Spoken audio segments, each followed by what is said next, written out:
Look who it is. It's this guy again. Yeah. Tuesday, LINZ Sports Live. And we have a guest in here, too. I guess it's his birthday or something. That's what he said. This guy's taking him to the river later. So he's tagging along just to watch us. We have a live studio audience now. You have to put the laugh track in place. Where's the laugh? Laugh. There we go. There we go. Anyway, so today, this is our second stream on YouTube. I'd like to open it up and make it a little bit easier for people to view it on YouTube and stuff. So I think I got a little better this time with some sharing. So as far as it's a little bit easier to read comments too while I'm doing it. I found this out the other day. I was kind of messing with it. So as far as everything goes, I guess we could start off with Gary Conley was basically acquitted of all of his charges. I think it was on Sunday, if I'm not mistaken, one of those days. I remember it happened after our last live stream. So he was acquitted, and everyone's silent. And in fact, to even find it on news, I had to look up his name exactly. And it's just like, it's after they're acquitted, they don't care about him anymore, unless they're Zeke. So the question I have is this, because they said that, he was in college when it supposedly happened, whatever happened. He was in college, so that's why the league, didn't have a choice of suspending him. Zeke was also in college with the first incident too, so that's what makes it kind of weird. Yeah, it's I don't know. It's a really weird situation. It's almost like, in a lot of ways, it's like Goodell wants to just overstep his bounds and just kind of suspend someone just to suspend someone. So, with that being said, if all holds true, if Conley doesn't get suspended, which he's not, I don't think Zeke should get suspended for stuff he didn't do. I mean, supposedly the bar fight, if you read more about it, the bar fight didn't. He was sitting across from the bar. It's one of those. I think I said it a couple weeks ago after it happened, and I was kind of taking more of the side of the people who actually said who said that Zeke is just he's just gets in trouble. Yeah, he's out of control. He gets in trouble a lot, and that's where I say, well, you know what, he kind of does. He's just in the wrong place at the wrong time. Dez did that for the first few years too. There was one time where he slapped his mom, I think, or something like that. They got in like a altercation. I don't know. Supposedly they're in a good relationship now, but I mean, it's just a really weird situation. So with that being said, they said he wasn't even near the fight. He was just in the bar when the fight happened. It's like me being at work and a fight happened at work, and people saying I was involved in the fight, when I wasn't. So Exactly. So it's just kind of weird. Like I said, if Zeke was Darren McFadden, no one would care about it, and he'd probably play.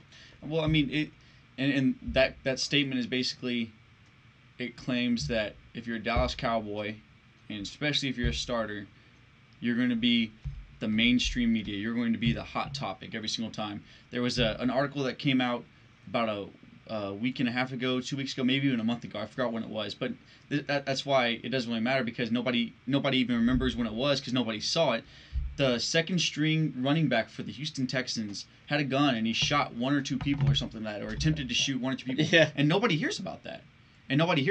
Because he's a Texan. A Texan. That's why he's a Houston Texan. I'm not just saying it's a Texan thing, but I'm just saying there's, besides about 3 or 4 teams in the NFL, there's other teams that kind of get away with stuff, and that's why you don't ever hear about the Chiefs and all their problems that they've had over history of all the people being quote unquote criminals and breaking the law and everything like that.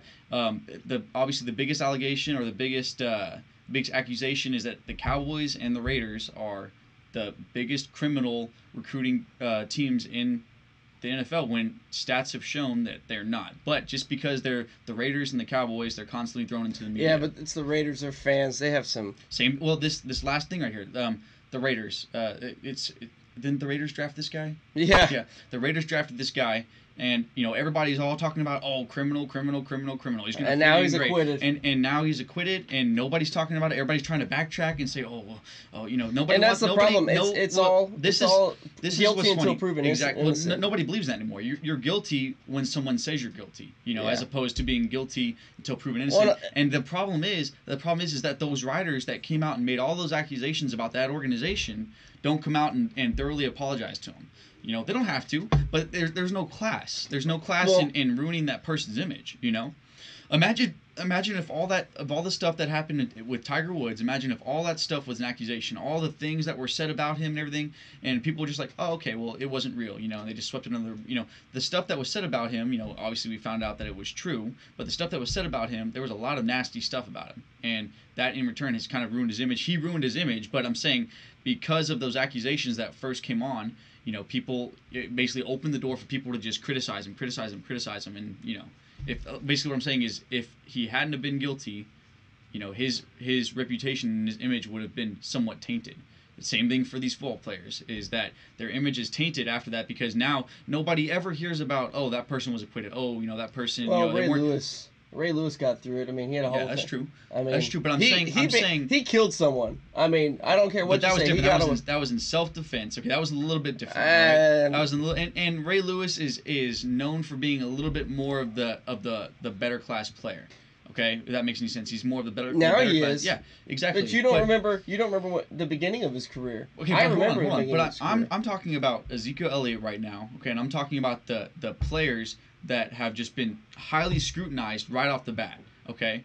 And well, it's gold diggers. It's women who want money. Exactly. But what I'm saying is his reputation is now known as somebody who got into a bar fight and who sexually assaulted somebody. Okay. Even if it comes out, this is all something that has not been proven yet. Even if it comes out that he did sexually assault somebody, okay, well that's a little bit different because they actually proved it and everything. But when it comes out that he didn't, then people are going to be like, oh, okay, whatever, on to the next person. They're not going to be like, oh, the writers aren't going to apologize. They're not going to make an article about how he was absolutely acquitted of all of his charges, and now he's going to have that thing that he never did. He's going to have that over him, and that's what's kind of messed up in the mainstream media, in my opinion. And that's, I mean, I'm not going to go with the political ramifications of Colin Kaepernick, but that's a lot of the Colin Kaepernick thing. I don't care how you stand politically on it. Everyone's saying, well, Greg Hardy was accepted, and he beat a woman, and Ray Rice was going to be. But Ray Rice basically, I think he played a game after that happened, and then they found the video and they suspended him the rest of the year. He played 2 games actually, So they're talking about that. But here's the thing: the difference between Greg Hardy, Ray Rice, Zeke Elliott, Gary Carley, and Colin Kaepernick, they all have talent. Kaepernick doesn't. Kaepernick has his arm speed is down. He has, if you actually look and search on the internet, there's actually places that talk about the fact that his arm speed has been down the last 2 years, and there's something wrong with his shoulder. That at the beginning of the year, that's the reason he didn't play at first for Blaine Gabbert. It wasn't because he wasn't a better quarterback. That for a minute. People are wondering why Colin Kaepernick hasn't gotten signed. He couldn't beat Blaine Gabbert. This was before everything else came out about him. But hold on. This is before everything else came out about his stand to quote unquote not stand during the national anthem. And he couldn't beat Blaine Gabbert at the end of the season. He couldn't beat him out throughout the season until the end of the season when they had no hope. You know what I mean? Yeah. Like that's what I'm saying. That people want to know why he isn't playing. Why he isn't playing? Because he can't beat out Blaine Gabbert. That's why. Well, and it's not just that. But a lot of people think it had to do with him kneeling, whatever. And it's the Tim Tebow thing. Tim Tebow is very polarizing, and the thing is I'm going to make a lot of people mad here, but Tim Tebow and Colin Kaepernick, as far as talent-wise, are literally the same. So if Tim Tebow can't find an NFL team, why should Colin Kaepernick find an NFL team? If you were a GM right now, would you sign Robert Griffin III? Nope. Why not? Because he blows out his knee every time he plays. He's got talent, but he gets hurt. Is not. He's got more talent than Colin Kaepernick does. Same thing for Colin Kaepernick. That's exactly why. Now, don't get me wrong. I don't think the Cowboys should have signed Luke McCown. I don't think so either. I think that was a very foolish mistake. But here's the thing, though, too, is I would rather sign Luke McCown than have I would rather sign Luke McCown than have like a Michael Sam situation that we had a couple years ago. Sam. Well, what's that guy even doing anymore? I don't know. He was going to get a reality show. I don't know. Anyways, it's just the circus that follows these players. When you're the Cowboys, you've already got this thing that's big enough, and then you want to go and sign Greg Hardy or sign, Colin Kaepernick. Now, 2 years ago, about actually 2014, there was actually like rumors that the Cowboys were going to trade and try to get Colin Kaepernick, and I was just ecstatic back then. I am so glad they pulled out of that trade because that was my team. Well, and then the you 49ers were my team on that game. And it's one of those things where people also like to say that Dak is the same as these, RG3, and that's something we should get into anyways. The Russell Wilson didn't have a sophomore slump. Russell Wilson had a great team around him, just kind of like Dak does. And he had the best defense around. Yeah, him. Let's be honest for a minute. It wasn't the best team. It was the best defense. It was a team that could basically. Defense could rival the 85 Bears. They could fluctuate their offense, but their defense was never, ever, ever less than 95%. You know what I mean? Like that, how they performed. It was never less than 95%. And that defense could have literally showed up to the Super Bowl and probably won the Super Bowl for them. Yeah, easily. I mean, they didn't even need an offense. Yeah. Well, no, I'm talking about the Broncos. When they destroyed the Broncos, remember that? Oh yeah. Peyton Manning, probably one of the worst Super Bowls for a quarterback ever.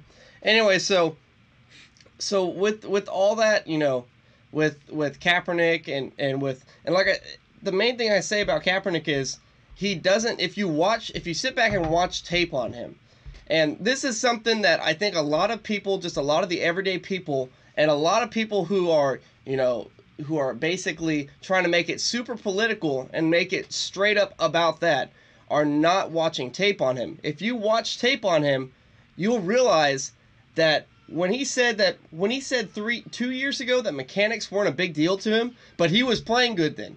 But when he said mechanics weren't a big deal to him, it caught up to him. Because if you do not do, it's like this in golf. If you don't try to do the same thing every time, what's going to happen? You're going to have different outcomes a lot. You're not going to have the same thing. And if you don't have consistency, what's the opposite of consistency? It's inconsistency. Variation, yeah. Inconsistency. Yeah. So, I mean, sorry, Packers fans. He destroyed you guys twice in a row, and then the league said, you know what?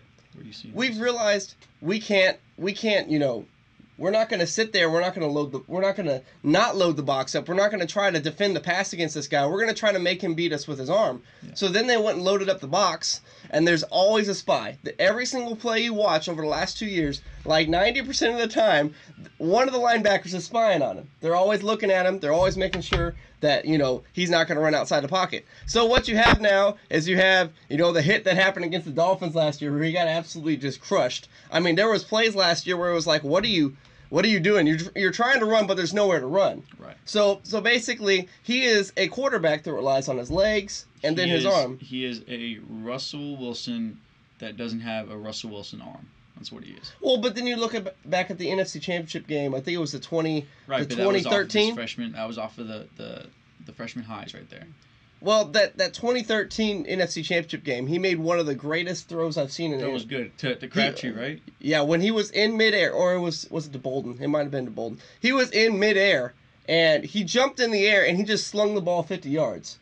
That was I've never seen a play like that ever. Seen a quarterback, but anyways. But he also had more interceptions than yards, wasn't that? No, more intercept. He had more interceptions than yards completed. Yeah, one game, and then he also game last year. He had at one time in the season he had like more sacks than he had yards, like through 4 weeks or some crap like that. So I mean that's the thing. He'll probably make his way to the Texans squad soon. So he'll make his way onto an NFL squad. The thing is people are acting like he's a starting quarterback. No, he's not. And he should. Here's the thing. Big Ben went and. This is something that Put it this way. Sorry, not to interrupt you, but the 49ers they're killing themselves for letting Alex Smith go.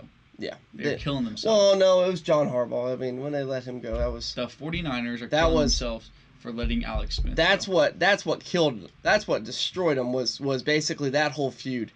Their owner destroyed that whole situation. So, like I said, this is the difference, and you can say it's race, you can say whatever you want about it.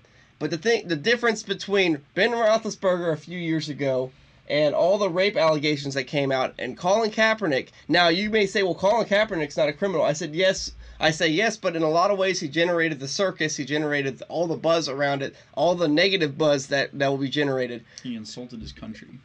Well, okay, but you can. He did what his he did the right. He did what he's allowed to do in this country. That's all I'm going to say about it. That's true. He did what he's allowed to do. He is allowed to do that, and that's. Which, well, hold on. Just because you have freedom of speech doesn't mean you have no repercussions. Because it doesn't mean you have freedom of repercussions. Because you have freedom of speech, that also means that the owners have freedom of choice.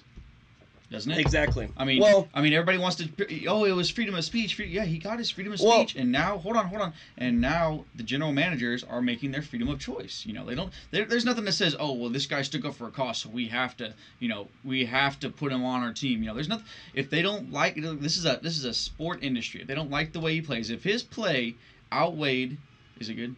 It's fine. Okay, if his play outweighed the negative things and the negative the negative broadcasting, then he would be on a squad right now. That's a fact. Well, and see, and that's the main thing. That's the main thing I'm getting to is just as much as he had the freedom of deciding what he wanted to do and how he did it, they have just as much freedom because, like you said, they're the owners. They own it. It's like if I went to work or if you went to work and we did something that was pretty derogatory or something that was controversial, that would that's very polarizing, that would make the company one way or another look bad. I mean, some people would agree, some people would disagree. They're probably going to just get rid of you so they don't have, because companies don't want that. I mean, I would like to think so. You have the freedom to act however you want as long as you're not breaking a law. Exactly, but that doesn't mean the company has the freedom to let you go as soon as you break their laws, basically. You know what I mean? There's usually a lot of little clauses they put in whenever you sign for companies. And the viewers know this. The viewers know this. I mean, anybody who's had a job anywhere knows that you can't just go up and say whatever you want to something, and that person go and tell your boss, and then be like, oh, well, I was wrongly terminated. No, I mean, have to, especially if you work up in the front, like especially at a golf course, something you have to say the very politically correct thing to say at that time. Yep. So Chris can attest to that. That's for sure. So, moving on to Kyrie. So I don't know if you saw the video of I try to do it. Coming home. The LeBron thing. I saw that too. Yeah, where Steph Curry was making fun of it. Now that's insulting. Okay, so before I saw that, I thought that LeBron was gonna sit down because it quieted down. I thought, man, they're gonna sit down, they're gonna talk this out, they're gonna play another season, and then they're gonna break up. When you saw what before I saw him laughing at Steph Curry doing it. Now it makes me think a lot of just he's done. He's done with LeBron. Gone. Like once gone. he did that, they're not going to sit down. And here's the thing: they're going to throw him to Siberia. He's going to go to New York, and he's going to play like crap in New York because he's going to be their only player. What he did was he butthurt LeBron so bad. He made LeBron so butthurt by doing that. He insulted, the great LeBron, and now LeBron's going to be like, no, we can't have this guy. And just ship him off to wherever because we've got the late great Derrick Rose. Derrick Rose only has one leg last time I checked anyway, so they're not going to be doing much. Derrick Rose also had the third most points in the paint last year, averaged. He actually didn't play too bad. He was just how many ACLs did he tear? He only tore 4. I saw somewhere on NFL memes or something or NBA memes it said Derrick Rose has committed to tear his ACL in Cleveland for the next 2 to 3 years or next 1 year or something like that. That was the reason why The reason why it's tough for me to laugh at those is because it's the same people who made the Romo getting hurt all the time memes. Yeah, I know. That's why. I mean, eventually it's literally like, I'm not gonna lie. Look, hey, Kyrie, let's remove Tony Romo and let's put Derrick Rose there. I mean, eventually you just gotta be like, you know what, you're right. Tony Romo was injury prone, like big whoop. Like he got injured playing a game. he got injured playing a game. Derrick Rose has gotten injured playing a non-contact game. You know what I mean? Like it's not contact, not like football. Rest in peace, Tony Romo career. But there are stats that show that NBA players tear their ACLs way more than NFL players because of all the jumping. You're on hardwood. You know what? You know what's crazy? So someone the other day was talking about how that why is it that all these people in sports are tearing their ACLs and blowing their knees out, doing all that stuff. And when back in the day they didn't. They're like, is it, the supplements they're taking is their body can't handle it? And this is something that gets to a lot of things. Whenever you have a spike in anything as far as diagnosis concerned, usually it's the fact that medicine's getting better. I mean, there's a lot of times, I'm sure, like, because here's the thing. The truth is, you can play without an ACL. DeJuan Blair did it. You can play without an ACL. You're not going to be as explosive. Obviously, DeJuan Blair was basically a gigantic sack of just crap just on the floor, just rolled around and bumped his way, kicked Thiago Splitter in the face. He's a Spurs player, right? Yeah. He played for the Mavericks, yeah. Yeah, remember him? He's the one who kicked Thiago in the face. Anyways, so you can play without ACLs, and I think there's probably a lot of players back in the day who did. They probably thought they sprained their knee, and they're like, man, my knee really hurts, and they just continue to play with it because the ACL, it basically completely keeps your knee from rolling backwards. That's what it does. So, I mean, I've heard from some people that a lot of people don't have ACLs, or they've torn their ACL, or they've partially torn it, and they don't even know it. They just think they sprained their knee really bad. So, I mean, that's something I've always liked to say about modern medicine. People always talk about like CTE that came out, all that stuff with the NFL, and one of the Jets players, I don't know his name because he's a Jets player. So I don't know his name, but he came out and he said because he's a Jets player. He's a Jets player. I mean, I think he's like a third string. Eric Dickerson or Eric Decker or whatever. Eric Decker's not even on the Jets anymore. I know, that's the only person I knew. So besides Brandon Marshall. Anyways, he came out and he said that basically he would, if he could die anywhere, he'd die on a football field. No, that wasn't him. Yes, it wasn't. No, it was the guy from Green Bay. No, he was a Jets player. I thought it was a Green Bay. He was wearing a Jets hat. He was wearing a Jets hat. I watched it yesterday. Maybe he's from New York. No, he was wearing. I thought it was the guy that caught the. I thought it was the guy that caught the pass against the Cowboys in the playoffs, the win the game basically. Jared Cook. Yeah, I thought it was Cook or Adams. No. So anyways, he came out and said. Okay. No, it wasn't. It was a Jets player. He was sitting next to Roger Goodell. That's the worst part. Okay, go ahead. No. Trying to scoot away there. Chris, check that fax. Anyways, so he came out and basically said, go ahead, you talk. He said that he would, if he could die anywhere, he would, prefer to die on a football field. You remember that, right? He's like the perfect place to die would be on a football field. And whenever I heard that, I did this, and I was like, oh man, because Roger Goodell's sitting there and he's like, yeah. Oh yeah, I would love for you to die on a football field because more money for me. But one thing I will say about this whole CTE and stuff, every job has their own hazards. Every single job. At my job, I had to sign a waiver. I have to sign this stupid waiver once a year just to make sure that, hey, if you kill yourself, we're not liable because this job's pretty dangerous. That's why we pay you extra. At my old job, at the paper company, we had to sign a waiver once every 6 months. All right? So that's kind of the same thing. I mean, I guess people forget. The problem is a lot of people who are complaining about this are very, they don't have jobs. I think a lot of them don't have jobs. Like, straight up, they sit at home, and their job is to sit at home. You know what I'm saying? And they don't have jobs, so they don't understand, or they do, they work at McDonald's or something like that, Been working at McDonald's 20 years or some crap like that. So, I know I'm generalizing a lot of people. I'm painting with a broad brush. I'm not supposed to do that. So, you got all these people who... Look at all those comments right now. People getting mad at us. Oh, I know, right? I don't know. I guess I don't have comments open. I got to figure out how to do that. So, but,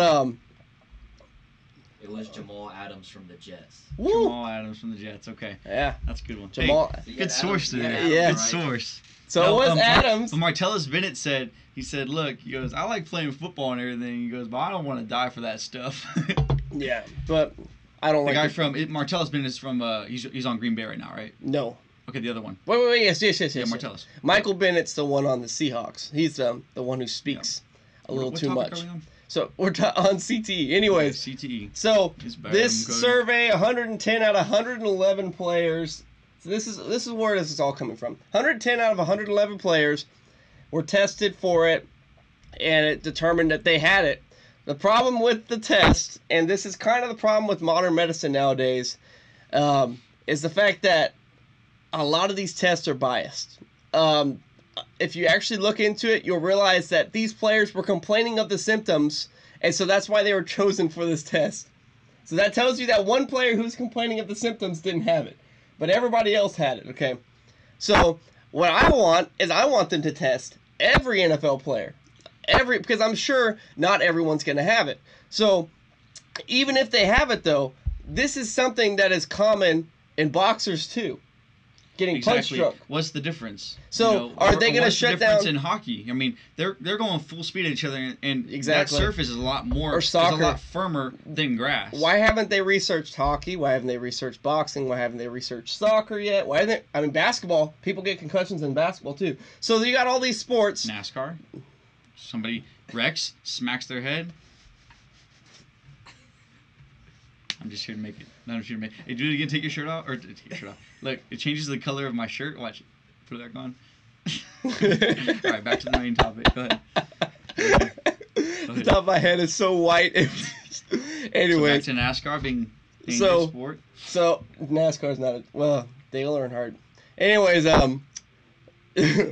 so you got all these players that basically and I guess I'm trying to figure out where the four-letter sports network and the animal news network's trying to go with this, but it seems like I don't know, they keep on pushing it and pushing it and pushing it, and I don't think they realize that they're pushing NFL to a ledge. Well, this is what Shannon Sharp said, because I watched the segment that Shannon Sharp and Skip Bayless did on Undisputed. Please tell me you're not going to agree with Shannon Sharp. And Shannon Sharp said that even though all this stuff coming out about CTE and about how dangerous it is and everything, he said if he knew all this stuff and he was 18, 19 going back into college again, he wouldn't care. He would still do it, because for him it was fun and for him it was a great opportunity, And Skip Bayless said, out of all the people that he's been around in the football industry, he said he's stayed in hotels where they've been, stocked with different, football teams and everything.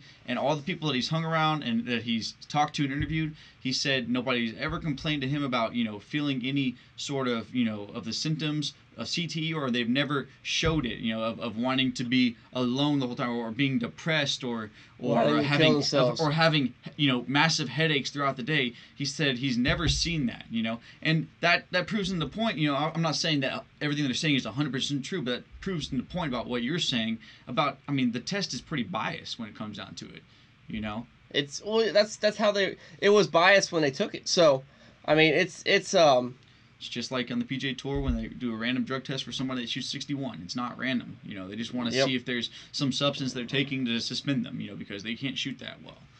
They're not supposed to play that good, And it's I don't know. It's the whole thing with all of that. They really need to do a good, strong test of it, and they need to make helmets safer, which they can. They already have. Dak was wearing it last year. The safer helmet, the new generation of helmet, and supposedly it's supposed to drop it. It's supposed to keep head trauma down or some crap like that. So, but it's supposed to keep head trauma down. I don't know. I don't play football. I don't know. So I mean, it's supposed to make you last or make you live longer. Nah, we don't. It's supposed to. Well, I mean, I'll tell you the truth. If someone told me that, hey, when you reach your 50s, you're going to start, getting headaches and stuff like that. But you know what? You're going to make $100 million in 10 years. Sign me up. Sign me up. That's all I'm going to say. That's all I'm going to say about that. Because where I work, I could die any day. Exactly. You could get a call and say, hey, that machine mangled the hell out of Nick at work last night. He's gone. And all it is my wife will get is a life insurance policy. That's it, because that's all I have signed up for. So that's something I think a lot of these people don't realize is there's risks with every job. Even at McDonald's, you could burn your hand. I mean, I don't know. There's no better place to die than in the back of a bowling alley, in the back of a thing. That's what bowlers say, right, Nick? If there's any place you would want to die, is working on a machine. That's what they say before they're going to kill me. And it crumbles you up and spits you out into little pins. Little Nick-sized pins. We're missing a 9-pin. Okay, let's put Well, this this topic took a turn. All right, let's talk about Kyrie and going to the Spurs. And look at there. We've reached 30 minutes. Oh, is that it? That's We can't go it. 45? Oh, man. So, all of us here at LINZ Sports. Kyrie's going to the Spurs, guys. You heard it here first. He wants Kyrie to go to the Spurs. But anyways, from all of us here at LINZ Sports, y'all have a great week. We'll see you on Friday. Watch, we got the new Nicked Up Weekend. It's out. The Rated R podcast is also out. I was listening to some of that last night. I will definitely be getting into that with Rudy on Friday. Rudy should be back. As far as that goes, subscribe to our YouTube channel. Check us out on Facebook. Is it right here? It's somewhere in this area. I think it's this way. Yeah, Chris puts it on there Maybe after we're done. this way, or Yeah. maybe it's even that way. No. Located in the crotch, No. as they would say on YouTube. Anyways, subscribe to us. Like us on Facebook. We got a website out. Check that out. We should be adding more content here soon. NFL season's getting closer and closer, so we will see you guys on Friday. Adios.